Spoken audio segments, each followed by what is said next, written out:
সূরা আল কাহফের 13 নম্বর আয়াতে আল্লাহ তাআলা কিছু যুবক প্রসঙ্গে আলোচনা করেছেন, যেই যুবকদেরকে আমরা আসহাবুল কাহফ বলি। হযরত ঈসা আলাইহিস সালামের আকাশে উঠে যাওয়ার পর ওনার উপর ঈমান এনেছিল কিছু যুবক। ওই দেশে প্রেসিডেন্ট রাজা যিনি ছিলেন, তিনি ছিলেন মূর্তি পূজক। ঈসা আলাইহিস সালাম তাওহীদের দাওয়াত দিলেন। আল্লাহ উনাকে শত্রু পরিবেষ্টিত অবস্থায় আসমানে তুলে নিলেন। উনার উপর ঈমান এনেছে আল্লাহর কিছু বান্দা। তাদের মাঝে ছিল একদল যুবক, তারা ছিলেন সংখ্যায় 7 জন। মানুষ মূর্তি বানাতো, কাঠ দিয়ে মূর্তি বানাতো, মাটি দিয়ে মূর্তি বানাতো, পাথর দিয়ে। ওই এলাকায় মূর্তি পূজকদের সংখ্যায় ছিল বেশি। কিন্তু এই 7 জন যুবক তারা বিভিন্ন জায়গায় একসাথ হয়ে মানুষদেরকে বুঝাতেন, এই মাটির মূর্তি কখনো ইলাহ নাম, এই কাঠের মূর্তি কখনো প্রভু নাম, বরং এই কাঠে মাটি যিনি বানাইছেন তিনি হলেন ইলাহ। অতীতের সকল নবীদেরই দাওয়াতটা এমনই ছিল। যখন থেকে মূর্তি পূজা চলছিল, যত নবী আসতেন সব নবী বলতেন ওরা ইলাহ নয়। নবী ইব্রাহিম তো আরো সুন্দর করে বলছে, ইয়া আবাতি লিমা তা'বুদু মা লা ইয়াসমাউ ওয়া লা ইউবসিরু ওয়া লা ইউগনি আনকা শাইআ। ও আমার প্রিয় বাবা, এই মাটির তৈরি মূর্তি চোখ আছে দেখে না, কান আছে শোনে না, এবং তারা তোমার কোনো উপকার করার সামর্থ্য রাখে না। তুমি কেন ওদের ইবাদত করো, পূজা করো? ইন্নী আরাকা ওয়া কওমাকা ফি দালালিম মুবিন। আমি দেখছি তুমি এবং তোমার জাতি মূর্তি পূজা করে পথহারা হয়ে গেছো, এসব ছাড়ো। ওই 7 জন যুবক তারা একসাথে হয়ে মানুষের কাছে বলতে থাকলেন, এ কাঠের তৈরি, পাথরের তৈরি, মাটির তৈরি মূর্তি কখনো ইলাহ হতে পারে না। যত নবী পৃথিবীতে আল্লাহ তাআলা দাওয়াতি কাজ করার জন্য পাঠাইছেন, সকল নবীকে আল্লাহ মূল যৌবনে নবুয়ত দিয়েছেন। সমাজ পরিবর্তনের জন্য যুবকদের শক্তিটা বড় দরকার। এই 7 জন যুবক যৌবনকালে সমাজের মানুষকে দাওয়াত দেওয়ার জন্য সংঘবদ্ধ হলেন। ঠিক আজকের বাংলাদেশ কমিউনিজম থেকে, সেকুলারিজম থেকে, আমাদের সোশ্যালিজম থেকে যদি আমরা মুক্ত করে ইসলামাইজ করতে চাই, যুবকদের সংঘবদ্ধ ভূমিকা দরকার আছে না নাই? উদ্যোগটা যুবকদেরকে নিতে হবে। যতদিন পর্যন্ত সমাজ পরিবর্তনের জন্য যুবকরা উদ্যোগী না হবে, ততদিন শুধু ওয়াজ করা যাবে, সমাজ পরিবর্তন করা যাবে না। অথচ সমাজের অধিকাংশ যুবক বিপদগামী। আবার যারা ভালো যুবক আছে, ইসলামের পক্ষে আছে, তাদের মা বাবারা তাদেরকে পিছন দিয়ে আটকায়া দাকে টেনে ধরে রাখে, যাইস না মিছিলে, যাইস না মিটিংয়ে, এখন তোর পড়ার সময়। পড়ার উসিলা ধরে ইসলামী আন্দোলন করতে বাবা দেয় না, মা পিছন থেকে টেনে ধরে, পুলিশে ধরবে। যখনই বিয়ে করে বউ তখন বলে, তুমি যদি মরে যাও আমার কি হবে, যেও না মিছিলে। বাচ্চা হওয়ার পরে বাচ্চা বলে, বাবা তুমি চলে গেলে আমি এতিম হব। এইভাবে যদি যৌবন কাল কেটে যায় বিপদগামীতে, আবার পিছনে টান দিয়ে ধরে রাখেন, তাহলে যুবকরা আগাবে না, সমাজও পরিবর্তন হবে না। পিছনে তাকায়া দেখো, জীবনের ঝুঁকি নিয়ে নবীরা দাওয়াতি কাজ করেছে। বেলালের গলায় যখন রশি, বেলাল তখন যুবক। হযরত খাব্বাবের পিঠে যখন আগুনের শেখা, তাকে দেখো আগুন। হযরত খাব্বাব তখন যুবক, আগুনের সেখানে। আম্মারের দিকে তাকাও, আবু জান্দালের দিকে তাকাও, ওমরের দিকে তাকাও দোস্ত। হযরত ওমর যখন ইসলাম গ্রহণ করেন, ওমরের বয়স ছিল মাত্র 28। ইসলাম গ্রহণ করার সাথে সাথে হযরত ওমর প্রথম ব্যক্তি জীবনের ঝুঁকি নিয়ে কাবার সামনে কালেমার ঘোষণা দিয়েছে।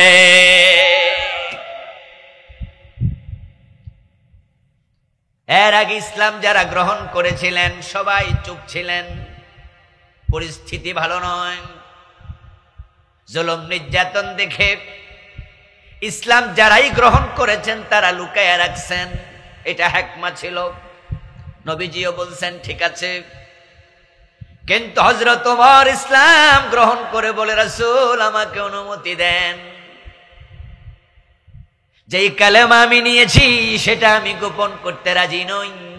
28 বছর বয়স্ক ওমর কালেমা নিয়ে তলোয়ারটা হাতে নিয়ে কাবার সামনে এসে হাতিমে দাঁড়ায়া জোরে ঘোষণা করলেন, আশহাদু আল্লাহ ইলাহা, আমার সাথে পড়ুন সবাই, আশহাদু আল্লাহ ইলাহা ইল্লাল্লাহু ওয়া আশহাদু আন্না মুহাম্মাদান আবদুহু ওয়া রাসূলুহু। সুবহানাল্লাহ পড়ে।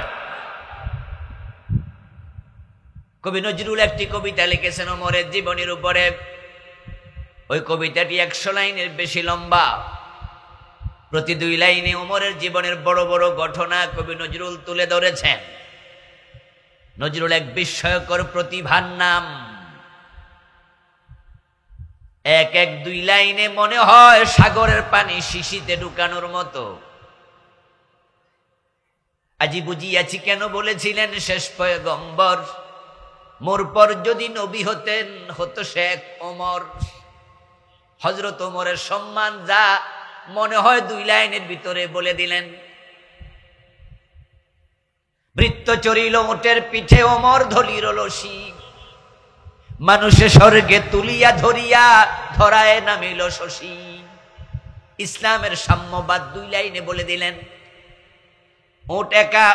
হযরত ওমর একা উটের পিঠে চড়েন নাই, বৃত্তরেও চড়াইছে। ইসলামের সাম্যের নীতি 2 লাইনে। ঠিক হযরত ওমরের ইসলাম গ্রহণ করার পর প্রকাশ্যে কালেমার ঘোষণার কথাও কবি নজরুল বললেন, হে আমিরুল মুমিনিন, তোমার স্মৃতি যে আজানের ধ্বনি জানে না মুয়াজ্জিন। আজকে যে মুয়াজ্জিন কানে আঙ্গুল দিয়ে আশহাদু আল্লা ইলাহা ইল্লাল্লাহর ঘোষণা দিচ্ছে, আল্লাহর বড়ত্ব তাওহীদের ঘোষণা দিচ্ছে, হে ওমর এই ঘোষণা সর্বপ্রথম দিয়েছিলেন আপনি। এটা আপনার স্মৃতি। ওমরের বয়স তখন মাত্র 28। খালিদ বিন ওয়ালিদ ইসলামের জিহাদের ইতিহাসে যিনি কিংবদন্তি, হযরত খালিদ ছিলেন তাগড়া যুবক। হযরত আলী রাদিয়াল্লাহু তাআলা আনহু খায়বারের যুদ্ধে যখন কামুস নামক দুর্গটা কয়েক মন ওজন, তার দরজা পুরাটা নিজের এক হাতে টান দিয়া ঢাল হিসাবে ব্যবহার করেছেন। যুদ্ধে বিজয় ছিনিয়ে এনেছিলেন খায়বরে। আলী রাদিয়াল্লাহু তাআলা আনহু ছিলেন তাগড়া যুবক। সুবহানাল্লাহ।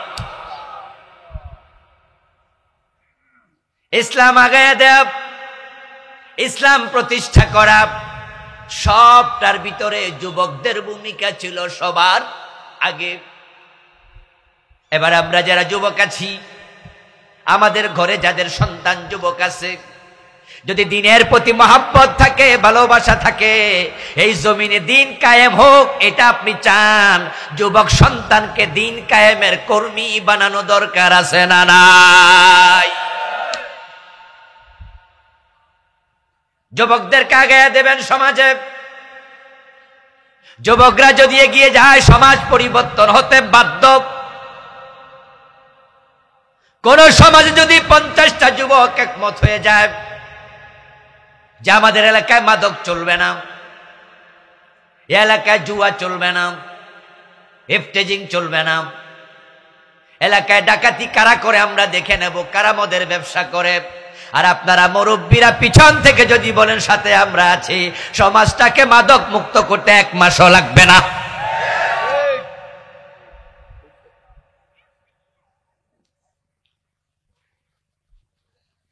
কিন্তু আমরা তো ঝুঁকে নিতে জানি না, বরং আমরা অনেকে যুবকদের সমালোচনা করতে পছন্দ করি। মাহফিল করা কি দরকার? পোলাপান মানুষ, এই লেখাপড়া নাই, কাম কর যা, কাম কাজ নাই, মাহফিল কইরা কি লাভ হইছে? এইভাবে মাহফিলের সমালোচনা করে এমন লোকও আছে না নাই? দোকানে বইয়া বইয়া কিছু মুরব্বীও সমালোচনা করে, কি লাভ হইছে? হুজুররা ওয়াজ করছে, কেউ শুনছেনি, কেউ বুঝছেনি, লাভ কি?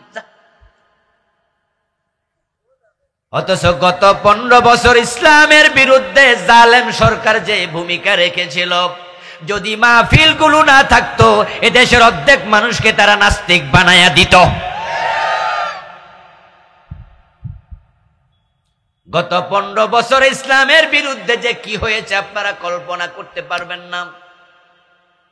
আমাদের শিক্ষা সিলেবাসটা পুরা তারা ইসলাম থেকে ডাইভার্ট করে দিয়েছে, উল্টায়া দিছে। আজ থেকে 15 বছর 20 বছর আগের সিলেবাসে আমাদের বাংলা বই যখন পড়ানো হতো, কবিতা শুরু হতো, কবিতার নাম মুনাজাত, অনন্ত অসীম, প্রেমময় তুমি, ঠিক না? কবি নজরুলের কবিতা দিয়া শুরু হতো, ফররুখ আহমদের কবিতা দিয়া শুরু হতো, এবং যখন গদ্য শুরু হতো প্রাইমারিতে ছোটদের নবী মুহাম্মদ, ঠিক না? ওমর ফারুকের জীবনী, আবু বকরের জীবনী। আর গত 5 বছরের ভিতরে দেখেন তারা এমন পরিবর্তন করতে করতে 15 বছরের শেষ দিকে একটা ইসলামী কবিতা গদ্য দিয়া কোন ক্লাসের বই শুরু করে নাই, অধিকাংশ হিন্দুদের দিয়া শুরু করছে।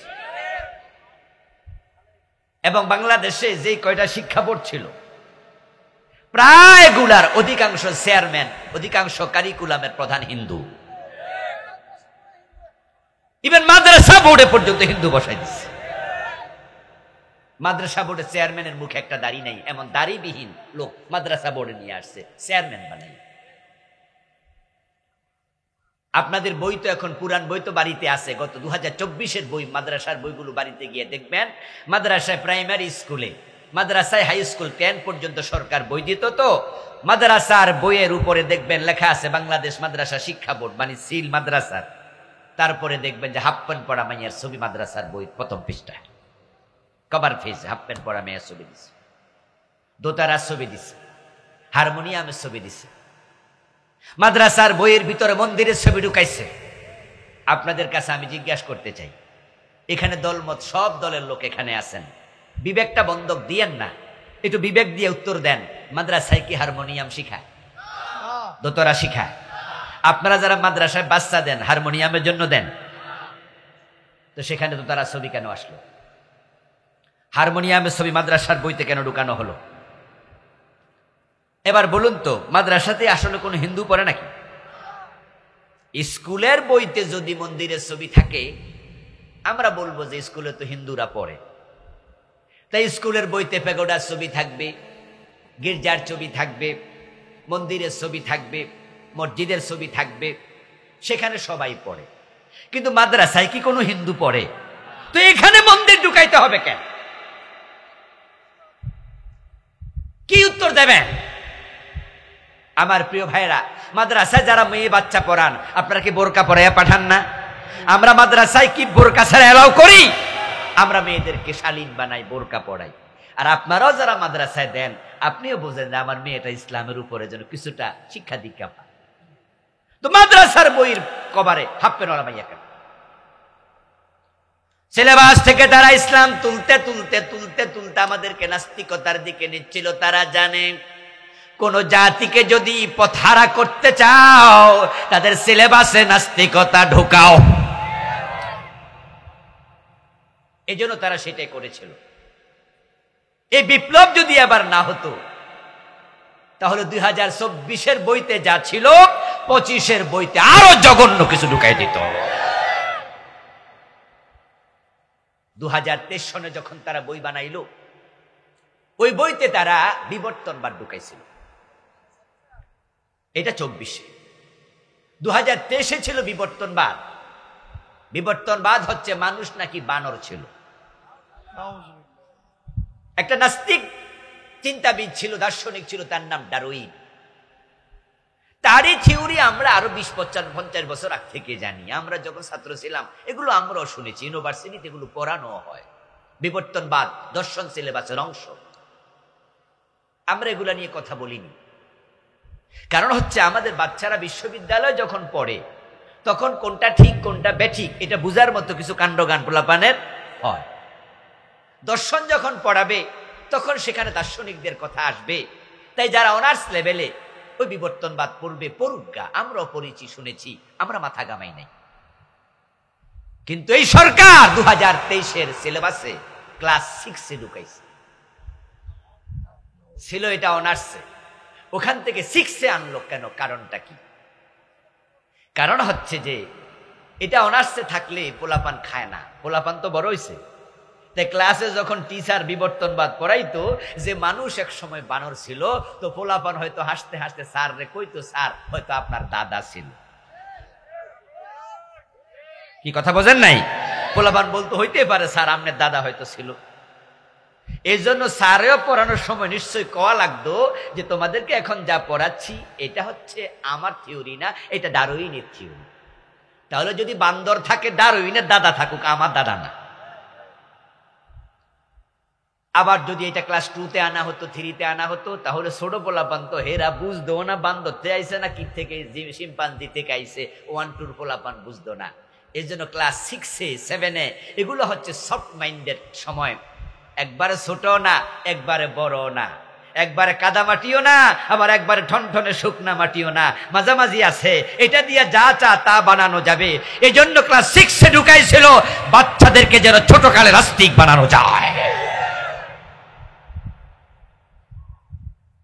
ক্লাস 6-এ যে বিবর্তনবাদ ঢুকাইছে কথাটাকে আমি বানাইয়া বলছি না, সিলেবাসে আছে। 2023-এর বই আপনি বাড়ি যেয়ে খুঁজেন। এবার আপনাদের বলতে হবে গত 15 বছরে নাস্তিক বানানোর ষড়যন্ত্র হয়েছে কিনা। ওই জালেমদের পক্ষ আপনারা কেমনে নেন?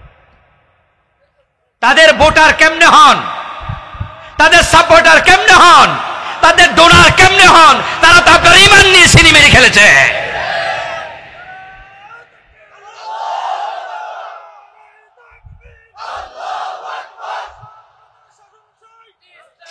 আরে ভাই বালাও আজকে আল কোরআনের আলো এগুলা না কইবা যেটি মানুষ বোঝে।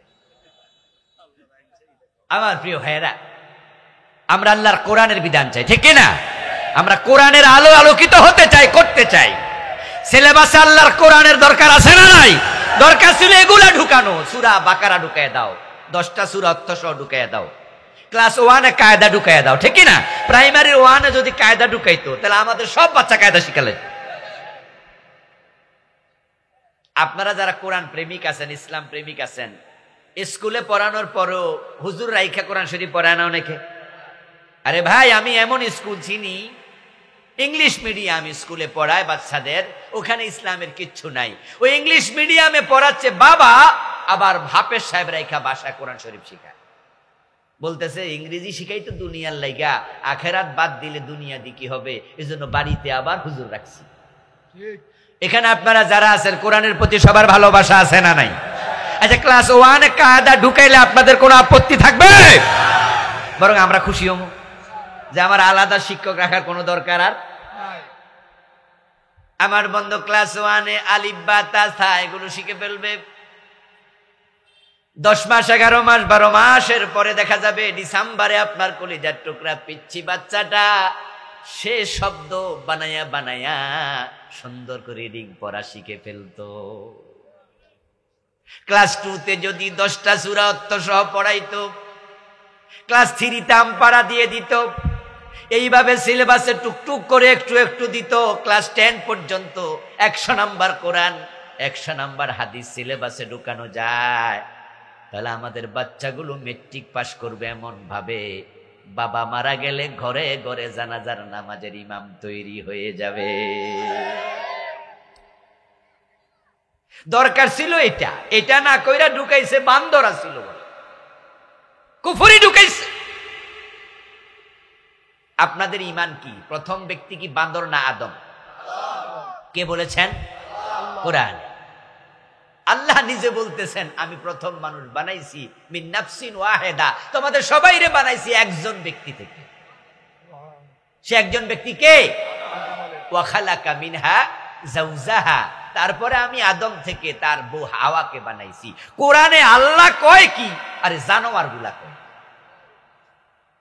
কোথাকার ডারউইন? আচ্ছা ডারউইন কে মুসলমান?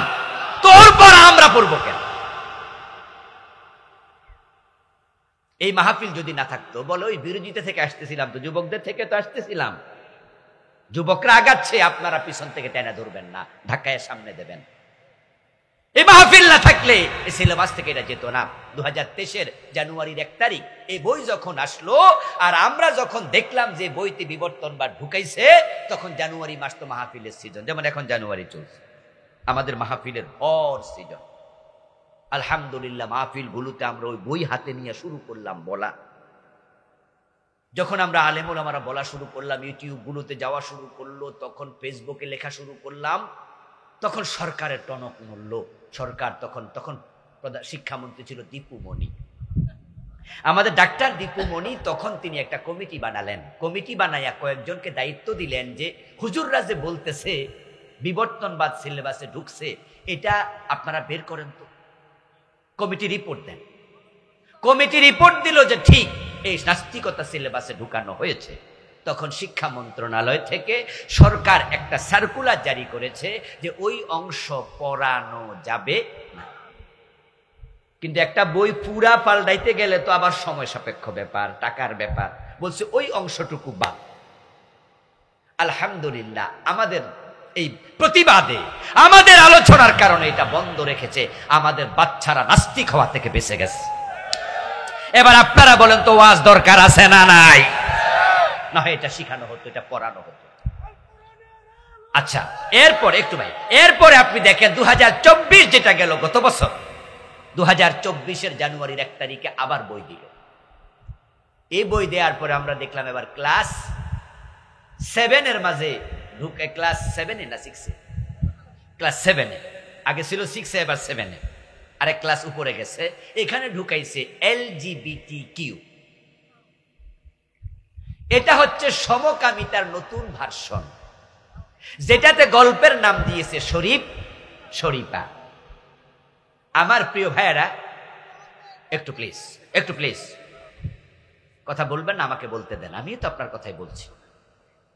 এই অগাস্টের 22 তারিখে, আপনার 5 তারিখে আমি আমেরিকায় ছিলাম। বিপ্লব যেদিন হয় আমি আমেরিকায় গিয়েছিলাম, আমার 22 দিনের প্রোগ্রাম ছিল। আমেরিকায় এবার প্রোগ্রাম করতে গিয়ে এক অঙ্গরাজ্যে আমাদের বাংলাদেশি পিএইচডি করতে গেছে এমন 10-12 জন ভাইকে নিয়ে আলাদা একটা প্রোগ্রাম করলাম, উনারাই আয়োজন করেছে। তার মাঝে একজন শেখার ইউনিভার্সিটি টিচার, ওখানকার পিএইচডি হোল্ডার, উনি বললেন যে দেখেন আমাদের দেশে যে LGBTQ, যেটা শরীফ শরীফার গল্প নামে এবছর ঢুকেছে, এটা আমেরিকার সিলেবাসে আরো 1 যুগ আগে আমরা পড়াচ্ছি। নাউজুবিল্লাহ পড়েন। আমি তখন বললাম যে কি এটা সিলেবাসে আগে? বললো আরো অনেক আগে, বাংলাদেশে তো এবার ঢুকছে, আমরা 1 যুগ আগ থেকে পড়াচ্ছি। উনি বললেন কয়েকদিন আগে আমি আমার ক্লাসে জিজ্ঞাসা করলাম যে তোমরা LGBTQ জীবনে গ্রহণ করেছো, নিজেরা মেনে চলছো, এমন কেউ আছো কি? এটা তো 1 যুগ ধরে আমরা পড়াচ্ছি। সেটা কি? কোন ছেলে যদি নিজেকে মেয়ে মনে করে তাহলে সে মেয়ে, যদি তার দাড়ি থাকে। কোন মেয়ে যদি নিজেকে ছেলে মনে করে তাহলে সে মেয়ে না, তাকে সমাজ বলবে সে ছেলে, যদিও তার বাচ্চা 2টা থাকে। তাহলে পুরুষ এবং নারী এটা দেহের স্ট্রাকচার দিয়ে হবে না, এটা হবে তার চিন্তা দিয়ে। সে নিজেকে কি মনে করে এটা ইম্পর্টেন্ট, তার বডি আল্লাহ কি বানাইছে এটা ইম্পর্টেন্ট না। নাউজুবিল্লাহ পড়েন। বলল আমি 1 যুগ আগ থেকে পড়াচ্ছি। আচ্ছা জিজ্ঞাসা করলাম, 1 যুগ আগের সিলেবাসে ঢুকছে। উনি বলছে আমি পড়াচ্ছি কয়েক বছর ক্লাস। আমি জিজ্ঞাসা করলাম এই যে পড়াচ্ছি এটা কি বাস্তবে তোমরা কেউ মেনে নিয়েছো? বলল 2 জন স্টুডেন্ট দাঁড়িয়ে গেল, 2 জন দাঁড়িয়ে গেল আমার ক্লাসের মাঝে দাঁড়ায়া, তারা 2 জন পরিচয় দিল, জি স্যার আমি এলজিবিটিকিউ, আমি আমাকে ছেলে মনে করি না, আমি মেয়ে মনে করি। আর একটা মেয়ে বলল যে স্যার আমিও নিজেকে মেয়ে মনে করি না, আমি আমাকে ছেলে মনে করি। এবার আমার উনি বলল যে বাংলাদেশে সিলেবাসে এবার এটাই ঢুকাইছে। আপনাদের কাছে আমার প্রশ্ন, ছেলে এবং নারী বানাইছে কে? আল্লাহ। এখন আল্লাহ বানাইলো আপনাকে ছেলে, যদি আপনি মনে করেন আপনি মেয়ে, তাহলে আল্লাহ সৃষ্টির বিরুদ্ধে সরাসরি যুদ্ধ ঘোষণা। পুরা সমাজ ব্যবস্থা শেষ হয়ে যাবে। সেটার রেজাল্টে আমেরিকাতে সমকামী বিবাহ রাষ্ট্রীয়ভাবে বৈধ। পৃথিবীর 57-58টা দেশ ইতিমধ্যে সমকামী বিবাহকে তাদের দেশে স্বীকৃতি দিয়েছে, আইন বানাইছে। ছেলে ছেলেকে বিয়ে করে, মেয়ে মেয়েকে বিয়ে করে। যেই সমকামিতার অপরাধে আল্লাহ লূত আলাইহিস সালামের জাতিকে জমিন উল্টায়া ধ্বংস করলেন, ওই সমকামিতা 2024-এ সিলেবাসে ঢুকাইছে 92% মুসলিমের বাংলাদেশে। আপনি কি ভাবতে পারেন তারা আমাদের কোন দিকে নিয়ে চলছিল?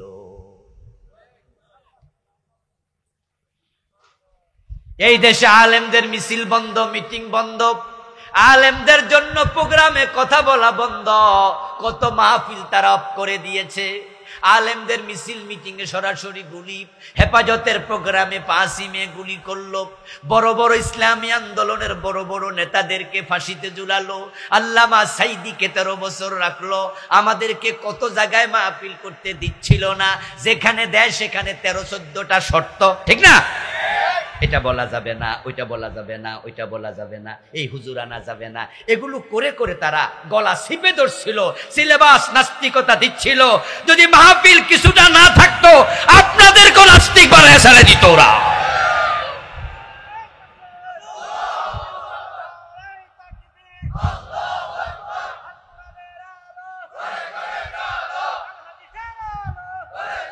আমার প্রিয় ভাইরা, আল্লাহ শুকরিয়া আজকের এই মিডিয়ার অবদান। যদিও এই মিডিয়াকে আজকে উল্টাভাবে ব্যবহার করে যুবকেরা নাটক আর সিনেমা দেখে সময় নষ্ট করছে অনেকে, কিন্তু এই গুগল, এই ইউটিউবের মাঝে পৃথিবীর বিশ্ব বিখ্যাত বড় বড় আলেমদের লেকচার আছে না? এই যে দেখেন আজকে এই লেকচারের প্রভাব কত বেশি। আমাদের মিজানুর রহমান আজহারি ভাই, আমাদের কুমিল্লার সন্তানে তো নাকি, উনার মাহফিলে যুবকদের বাঁধ ভাঙ্গা জোয়ার, 10 লাখ 20 লাখও নাকি হয়ে যায়, লাখ তো কেউ গণে নাই, ধারণা করছে যে সেখানে 10 লাখ 15 লাখ কম বেশি লোক হচ্ছে। তার মাঝে সেখানে 95% তো যুবক। আজকে তারা ওয়াজ শুনে ইউটিউবে, গুগলে, তাদের উপর এমন প্রভাব পড়েছে, আলহামদুলিল্লাহ ওই আলেমদের ওয়াজের প্রভাবেই মূলত অগাস্টের বিপ্লব হয়েছে। কারণ যুবকদেরকে আমরা আলেমরা বুঝাতে সক্ষম হয়েছি যে এই জালেম সরকার যদি আরো কন্টিনিউ করে তাহলে আমাদের ইসলামকে তারা ধ্বংস করে ছাড়বে। আলহামদুলিল্লাহ 7 জন যুবক ঈসা আলাইহিস সালামের উপর ঈমান আনলেন। আল্লাহ তাআলা তাদের ব্যাপারে পবিত্র কোরআন মাজিদে বলতেছেন, নাহনু নাকুসু আলাইকা নাবাহুম বিল হক। হে প্রিয় নবী, আমি তাদের কাহিনী আপনার কাছে শোনাচ্ছি যথাযথভাবে। ইন্নাহুম ফিতিয়াতুন, তারা কিছু যুবক, আমানু বিরাব্বিহিম, তারা তাদের রবের উপর ঈমান এনেছে। ওয়াজিদনাহুম হুদা, আমি আল্লাহ নিজে তাদের হেদায়াত, ঈমান আরো বাড়াইয়া দিছি। তারা মানুষকে বলতে শুরু করলো যে এ মাটির তৈরি মূর্তি ইলা হতে পারে না। এই খবরটা চলে গেল রাজার কাছে, ওই যে মূর্তি পূজক বাদশা। ওই রাজা এই কথা শুনে 7 জন যুবককে ডেকে নিয়ে গেল। 7 জন যুবককে একত্রিত করে বাদশা খুব শাসালো, তাদেরকে ধমকালো, অল্প কিছুদিনের জন্য সময় বেঁধে দিল। এই সময়ের ভিতরে তোমরাও আমাদের মতো মূর্তি পূজক হওয়া লাগবে, না হয় তোমাদের 7 জনকে শুলে চড়ানো হবে। তাদেরকে হুমকি দিল। 7 জন যুবক একসাথ হলেন, আবার একসাথ হয়ে তারা সলা পরামর্শ করলেন কি করা যায়। তখন পারস্পরিক আলোচনার পর সিদ্ধান্ত হলো, যদি ঈমান বাঁচাতে চাও হিজরত করতেই হবে। মক্কায় পরিবেশ নাই, রাসূলুল্লাহ সাল্লাল্লাহু আলাইহি ওয়াসাল্লাম আবু বকরকে সাথে নিয়ে হিজরত করেছেন। ইসলামের মাঝে হিজরতের একটা সিস্টেম আগ থেকেই ছিল, এটা নবী মুহাম্মাদের জীবনে শুধুমাত্র নয়। এখন 7 জন যুবক বললেন এলাকা ছেড়ে চলে যাই, কারণ যদি 7 দিনের ভিতরে 5 দিনের ভিতরে তার দেয়া নির্ধারিত টাইম ফ্রেমের ভিতরে যদি আমরা মূর্তি পূজক না হই, তাহলে সুরে চড়াইয়া হত্যা করবে। আর যদি তার কথা মেনে মূর্তি পূজক হই, তাহলে জাহান্নামে যাওয়া লাগবে। এটা তো করা যাবেই না। জীবন যদি বাঁচাতে চাই চলো। তারা 7 জন বাড়ি থেকে বের হয়ে চলে গেল। চলতে চলতে রাত হয়ে গেল, শেষ সকাল এসে গেল। এখন বলল আমরা চলো একটু গুহার মাঝে লুকায়া থাকি। তাহলে সকালবেলায়, সকাল থেকে সন্ধ্যা পর্যন্ত লুকায়া থাকবো, তারপরে সন্ধ্যাবেলায় আবার অন্ধকারে পথ চলতে থাকবো। এলাকা পার হতে সময় তো লাগবেই। তারা সেখানে গেল, সকালে গিয়ে গুহার মাঝে একটু শুইল। তারা যখন পথ চলছিল তখন তাদের কারো সাথে একটা পোষা কুকুর ছিল, ওই পোষা কুকুরটাও তাদের সঙ্গী হয়ে গেল। কুকুর কিন্তু এক বিশ্বস্ত প্রাণী, যদিও নরমালি কুকুর লালন পালন করা জায়েজ নাই। রাসূলুল্লাহ সাল্লাল্লাহু আলাইহি সাল্লাম স্বাভাবিকভাবে কুকুর পালন করতে নিষেধ করেছেন, বলেছেন কুকুর পালন করলে প্রতিদিন আমলনামা থেকে 1 কিরাত সওয়াব কেটে দেয়া হয়। 1 কিরাত মানে উহুদ পাহাড়ের সমান। তবে শিকারী কুকুর পোষা পালন করা জায়েজ আছে, যদি সেটা দিয়ে কোনো কাজ করাবেন, শিকার করাবেন, পাহারাদারি করবে ইত্যাদি, এসব প্রয়োজনে জায়েজ। তো কুকুর বিশ্বস্ত প্রাণী, ও বেটা হয়তো এই কারণে পালন করছে, তার কোনো দরকার ছিল। এটাও তাদের পথ নিয়েছে, সঙ্গী হয়েছে। ওরা 7 জন গুহায় শুইল, রেস্ট নিচ্ছে। সন্ধ্যা হলে আবার হাঁটবে। কুকুরটা পাশে বসে আছে গুহার মুখে, পাহারাদারের মতো। ওই ঘুমের মাঝে আল্লাহ পাক রব্বুল আলামিন তাদেরকে এমন ভাবে আচ্ছন্ন করলেন ঘুম দিয়া, এক ঘুমে 300 বছর চলে গেছে। কোরআনে আসছে, লম্বা আলোচনা, যেহেতু আমাদের হাতে সময়ও কম, আরো 9 বছর অতিরিক্ত, মানে 309। 300 বছরের বেশি সময় এক ঘুমে শেষ। আল্লাহর ক্ষমতা আছে না নাই? ইন্নাহু আলা কুল্লি শাইইন, তার যে ক্ষমতা কল্পনাতীত। এক ঘুমে 300 বছর শেষ। ওই গুহা বরাবর সূর্যের আলো আসতো, সূর্য যখন উঠতো তখন আলো পড়তো। তো আল্লাহ তাআলা সূর্যকে বলে দিলেন যে এমন ভাবে সাইড হয়ে যাইও যেন আলো তাদের ঘুমের ডিস্টার্ব না করে। সুবহানাল্লাহ, ডাইরেক্ট চোখে হিট না করে। সূর্য পাশ হইয়া ডান পাশ বাম পাশ হইয়া সূর্য চলে যেত। এভাবে 300 বছর চলে গেল। 300 বছর যাওয়ার পরে তাদের কোনো একজন ঘুম থেকে উঠছে, উঠে দেখে যে বাকিরাও ঘুমাচ্ছে, কিন্তু ক্ষুধা লাগছে খুব। ওদেরকে ডাকলেন, এই মিয়ারা আর কত ঘুমাইবা, ওঠো না। ক্ষুধার তীব্রতা দেখে বুঝছে ঘুমটা মনে লম্বা হয়েছে রে। একজন আরেকজনকে জিজ্ঞাসা করতেছে কতক্ষণ। কেউ বলে যে অর্ধদিন, কেউ বলে না প্রায় পুরা দিনই, কেউ বলতেছে অনেক লম্বা ঘুমই হয়েছে, ক্ষুধা যেহেতু লাগছে। একটা কাজ করো, কোনো একজন যাও, যেহেতু সন্ধ্যা হয়ে গেছে, খাবার একটু বাজার থেকে কিনে আনো, খেয়ে আমরা আবার হাঁটতে শুরু করি। বাজারে যাবে, বের হয়ে দেখে পুরা দুনিয়াটাই মনে অপরিচিত। কিরে, আগের মতো তো নাই। কিরে কই আসলাম, সকালে ঢুকলাম এরকম, এখন দেখি ওই রকম। ঘটনা কি? যিনি বাইর হইলেন তার ভিতরও চিন্তার রেখাপাত। কিরে কই আইলাম, কিচ্ছু যে চিনি না।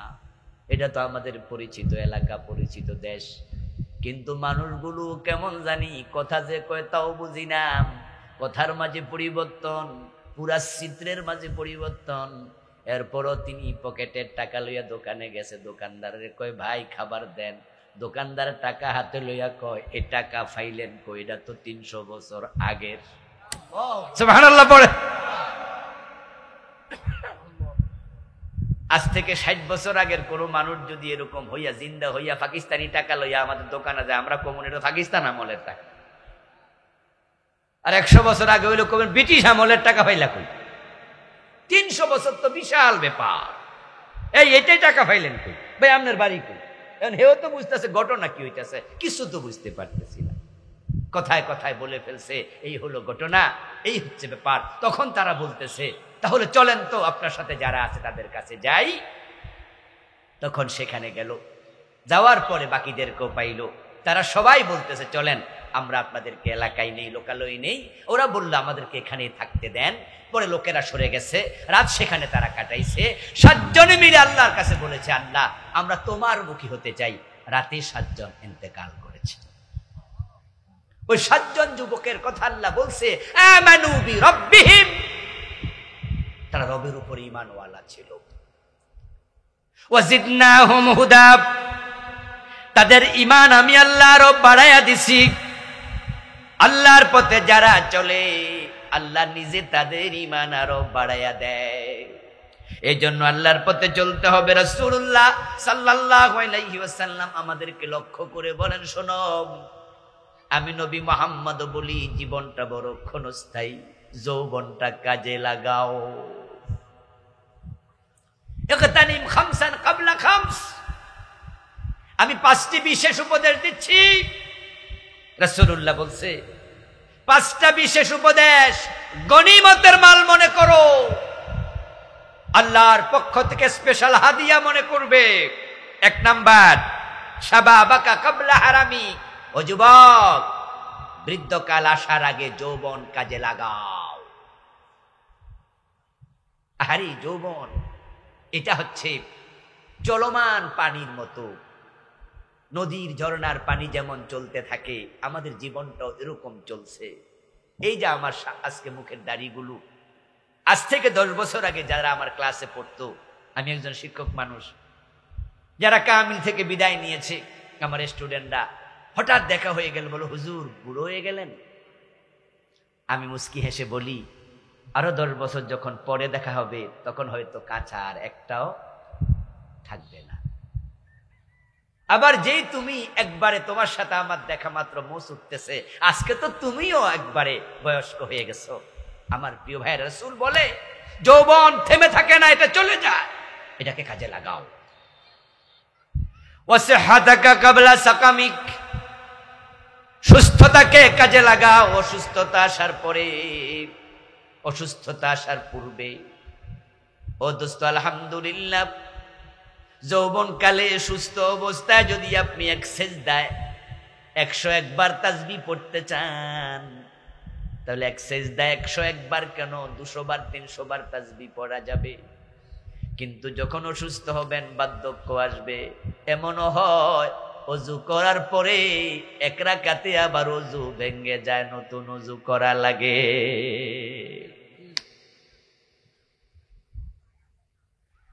যেই সমস্ত মানুষগুলো মসজিদে যায়া চেয়ারে বসে নামাজ পড়ে তাদের সাথে একটু আলাপ করে নেবেন যদি সুযোগ পান কখনো। আপনি তো ভাবতেছেন বেডা চেয়ারে বইয়া বাবুগুলি দেখে নামাজ পড়ে, আসলে তা নয়। আপনি যদি প্রশ্ন করেন চাচা এই যে মাটিতে সেজদাটা দিতে পারেন না কেমন লাগে, দেখবেন মনের কষ্টটা কেমনে প্রকাশ করে। আরে সবাই চোখের সামনে আল্লাহর কদমে মাথা ঠেকায়, আর আমি মাজা ব্যথার কারণে কপালটা আল্লাহর কদমে ঠেকাতেই পারি না। অসুস্থতা আসার আগে সুস্থতাকে কাজে লাগাও। কেনা কাকাবলা ফাকরিক, পকেটে টাকা আছে এখনই খরচ করুন ইসলামের জন্য। মসজিদ, মাদ্রাসা, মক্তব, গরিব গোরাবা, মাহফিল, ভালো কাজে পকেটে টাকা থাকতে খরচ করুন। কারণ টাকাটা আপনার পকেটে আছে, কিন্তু চোখ বন্ধ হলে টাকাটা আপনার ছিল, এখন আর আপনার। আপনার হাতের আংটিটাও আপনার না, হাতের ঘড়িটা আপনার না। চোখ যতদিন খোলাম ততদিন আপনার, চোখ বন্ধ হলে সব অন্যের। আপনার হাতের ঘড়িও টেনে খুলবে, আংটি খুলে নেবে, গায়ের জামাটাও খুলে নেবে। মায়েদের কানের স্বর্ণ, নাকের স্বর্ণ, নাকের ফুল, কানের ধুল, হাতের বালা, গলার চেইন, ও মা সব এখন তোমার। চোখ বন্ধ হলে কিচ্ছু তোমার নাম। আপনজনরা টেনে টেনে খুলতে খুলতে গায়ের সেলোয়ার কামিজটাও খুলে নিয়ে যাবে। এক সেকেন্ডের নেই ভরসা, মরণ ঘাড়ের পরে। বিপুল সম্পদ করছো জড় ভোগ বিলাসের তরে। বুলবুল পাখির নেই এসেছেনু হেতাব, বেঁধেছিনু বাসা বড়ই মমতায়। সময় হলে শেষ, ছেড়ে পরিবেশ, যেতে হবে সেথায়, নিয়তি যেথায়। হয়তো গাছতলায়, না হয় বাসতলায়। এসি করা ঘর আছে, টাইলস করা ঘর আছে, কিন্তু এমন মাটিতে শোয়াবে বিছানাটাও নাই। হতে পারে তোমার কবরের মাটিতে পানি উঠবে, পাবলিক পানির মাঝে বাসায়া দেবে।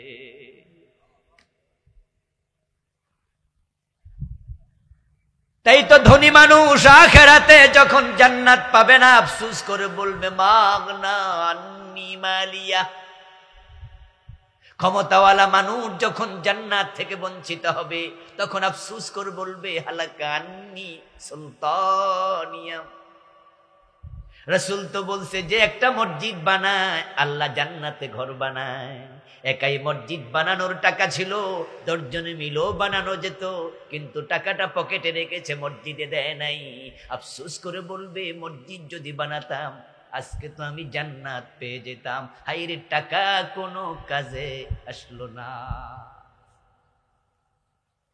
ক্ষমতা ছিল হাতে, চাইলে এলাকা ইসলামের কাজ করতে পারত। এই যে দীপু মনি আমাদের শিক্ষামন্ত্রী, উনি সেখানে ট্রান্সজেন্ডার না ঢুকাইয়া, এলজিবিটি কিউটা ঢুকাইয়া, বিবর্তনবান না ঢুকাইয়া, উনি তো মসজিদ আপনার মক্তবগুলোতে, মাদ্রাসাগুলোতে, সিলেবাসের ভিতরে কোরআন হাদিস প্রাইমারিতে ঢুকাতে পারত। আর সকালে হাজার হাজার মক্তবে লাখ লাখ সন্তানেরা প্রাইমারিতে কোরআন পড়তো। উনার আমল নামায় সাদকায়ে জারিয়ার সওয়াব যোগ হতো। কিন্তু হাসরের দিন বলবে ক্ষমতা ছিল, কোনো কাজে লাগালাম না। সেদিন যেন আফসোস করা না লাগে। রাসূলুল্লাহ বলছে আমি তোমাকে বলছি গেনাকা কাবলা ফাকরিকা, তোমার সামর্থ্য আছে, এটা কাজে লাগাও। এমনও তো হতে পারে কালকে টাকা থাকবে না। ওয়া ফারাগাকা কাবলা শুগলিক, সময় হাতে আছে, জিকির করো, ইবাদত করো, সময় কাজে লাগাও।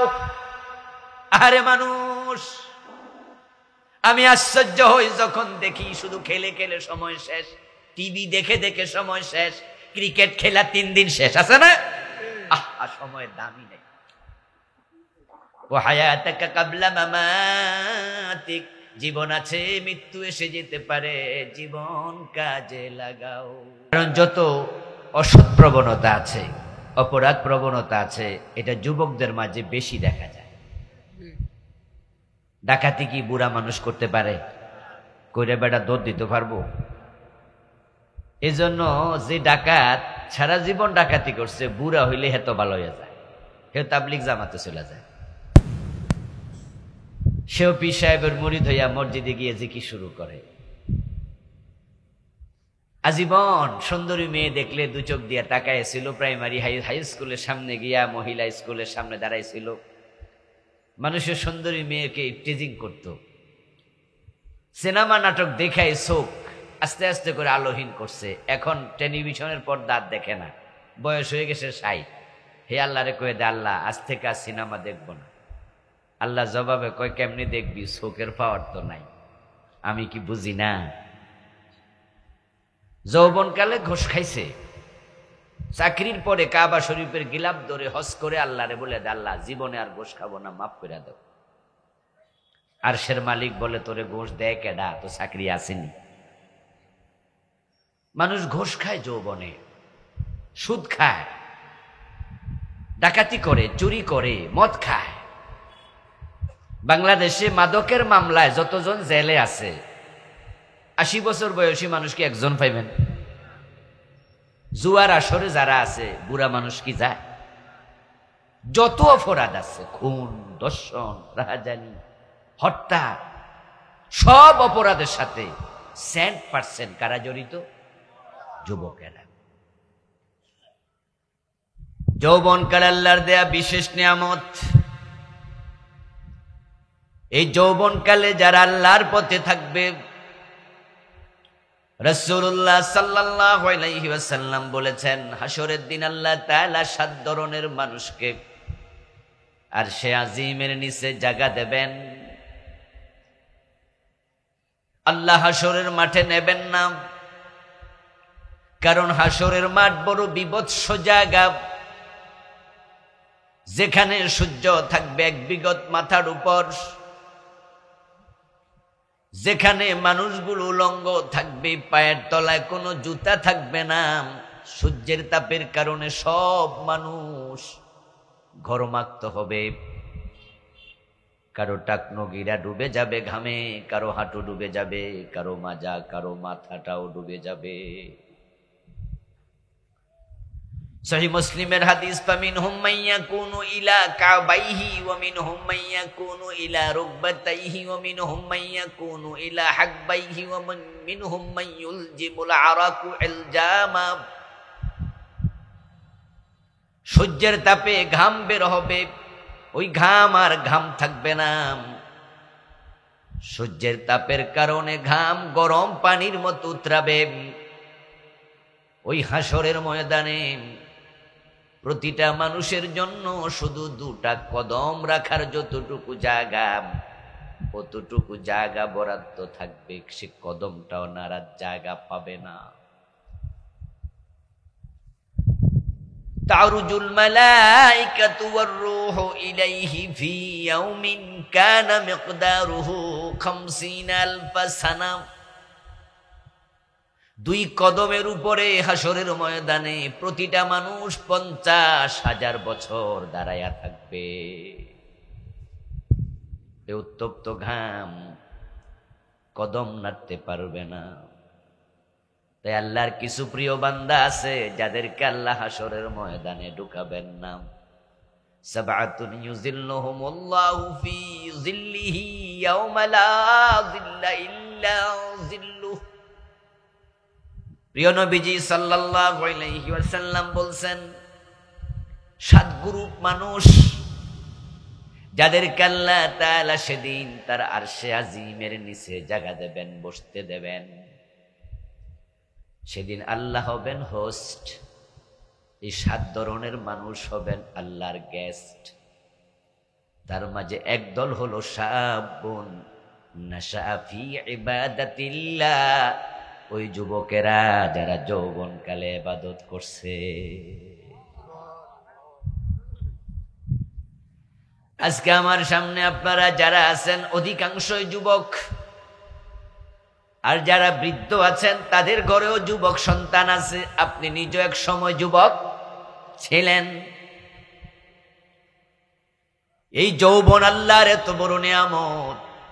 যৌবনকালে পাথরকে হজম করা যায়, আর বৃদ্ধকালে অনেক সময় দুধ খাইয়াও হজম করা যায় না।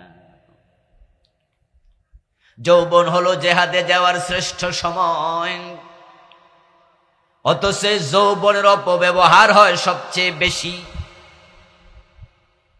এই যে আজকের ফেসবুক, আজকের মোবাইল, ইউটিউব, গুগল, কত কিছু আছে।